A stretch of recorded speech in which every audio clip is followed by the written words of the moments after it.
From Montana's news leader, this is the MTN Noon News. Good afternoon. Thanks for joining us on the Noon News. I'm Jackie Coffin. Our big story today, travelers are stranded as a critical section of I-90 between Big Timber and Livingston remains closed due to severe weather conditions. The 35-mile stretch closed yesterday evening, staying closed overnight, and I just heard that there is no announced time for reopening. Troopers and highway workers said they are reassessing this closure this morning and afternoon and will give us an update then. Here are a couple of photos from the MDT highway cam east of Livingston, and those roads do look slick. Business owners in Big Timber say the interstate shutdown is keeping travelers stuck in town. The Big Timber bakery stayed open last night to serve a new batch of customers. The owner telling us he thinks the town's population essentially tripled in size. Just a tremendous amount of people here. The town has about 1,600, 1,700 people. The whole county is less than 2,000 people, and we're probably triple that size right now.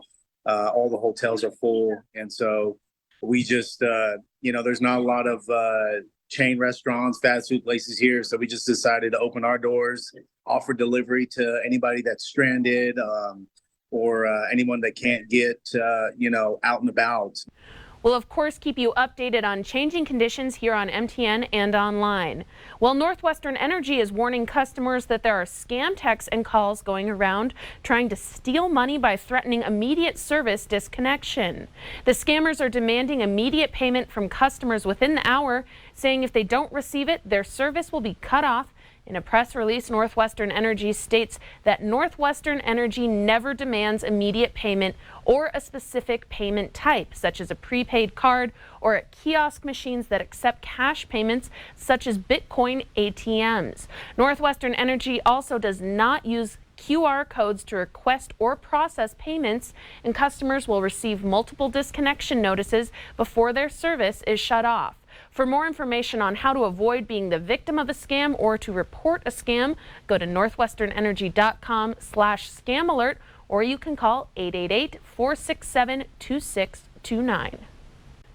Well, the availability of affordable housing has been one of the major issues people in Montana have been talking about, and now the Montana legislature is starting to consider a series of proposals for tackling this issue. MTN senior political reporter Jonathan Ambarian breaks down some of the ideas for the discussion this week. We knew the demand for housing would be one of the top issues under consideration at the 68th Montana legislative session. Now, this week, we're starting to see some of the specific bills aimed at addressing that need. We've heard people loud and clear that housing affordability out there it's crazy, it's insane. Senate President Jason Ellsworth, a Republican from Hamilton, says lawmakers are looking at the issues from many different angles. He highlighted proposals to offer property tax rebates and a series of bills aimed at speeding up subdivision reviews. You can't effectuate the prices of lumber, you can't effectuate the prices of labor, but certainly land and the opportunity for land to be open for development. One bill set for a hearing Tuesday was House Bill 337, sponsored by Republican Representative Katie Zolnikoff of Billings. It would restrict cities' and towns' authority to require large minimum lot sizes. What I believe is local control ultimately is where it should lie. But at the same time, there are things that we can do in the subdivision process on a statewide level. That bill is drawing opposition from the Montana League of Cities and Towns. Executive Director Kelly Lynch says municipalities are willing to work on zoning changes, but they don't want a top-down mandate from the state. There's no flexibility whatsoever. It just says you shall do this, the lot sizes will be this size, and setbacks will be this size, no matter where you are, no matter what the issues are in your community.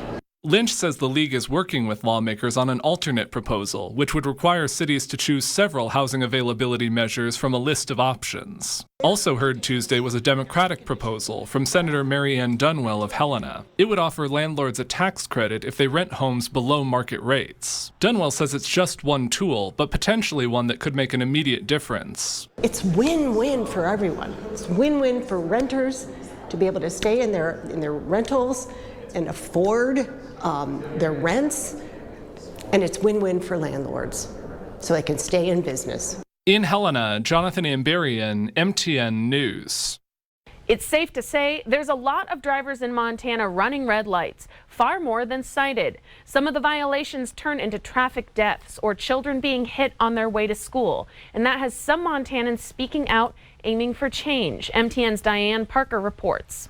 If you run a red light in Montana, you won't get a citation unless if an officer sees you. Now, that's because red light traffic cameras have been outlawed statewide since 2009. But that camera conversation, it's being reignited following the death of a beloved Montana teacher. His little boys ask every day why their dad had to die. And it's impossible for a parent and for a family member and for friends to explain to them why they don't have their dad anymore. Kelly Fulton was many things to many people: a father, a husband, and a favorite math teacher at Bozeman High School. He was just a really, really great person.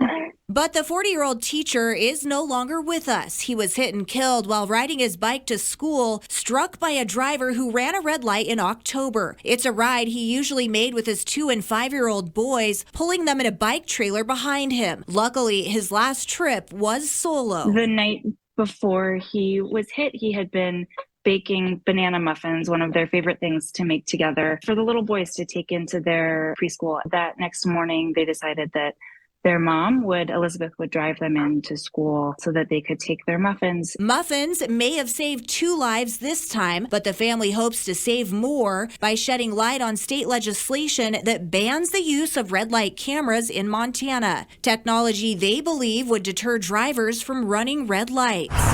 The next step is political, overturning House Bill 531 or giving local control back to cities, something Billings-based group Strut, or Safer Through Responsible Use of Technology, is aiming for too, now reaching out to local lawmakers. People are getting away with traffic violations, and that creates a climate and a mindset where, like, yeah, the heck with the laws. I don't need to pay attention to it. The Montana League of Cities and Towns supports local control, issuing this statement, which reads in part: "We recognize that every Montana community is different with its own history, economy, and needs, so what may work for one community may not work for another." It doesn't make sense. What works for Chester, Montana is not going to work for Billings. Here in Billings, police issued 268 red light citations in 2022 and 169 warnings, and they say there's far more people breaking the red light law. But for now, it's wait and see on whether a lawmaker will sponsor a bill related to the issue. But Kelly Fulton's family is hopeful. We miss him so much.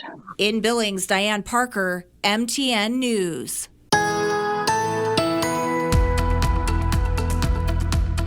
You've made it to the hump. Congratulations. Happy Wednesday, everybody. And good news, getting back above freezing for a good portion of the region today, and basically dry, although we could see some snow showers to our west, maybe down in the Beartoosie Absarokas. And then late tonight, we actually could see some snow north along the High Line and maybe off to our east. But let's take a look at those temperatures. See a lot of above 30s, 32 above the board there. We've got 33 for the high today in Bozeman, so above freezing you go.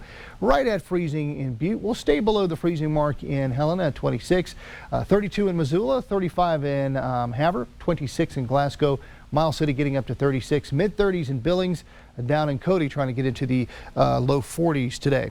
Have a backdoor cold front making its way in from the north. Who gets affected by that? We'll let you know coming up.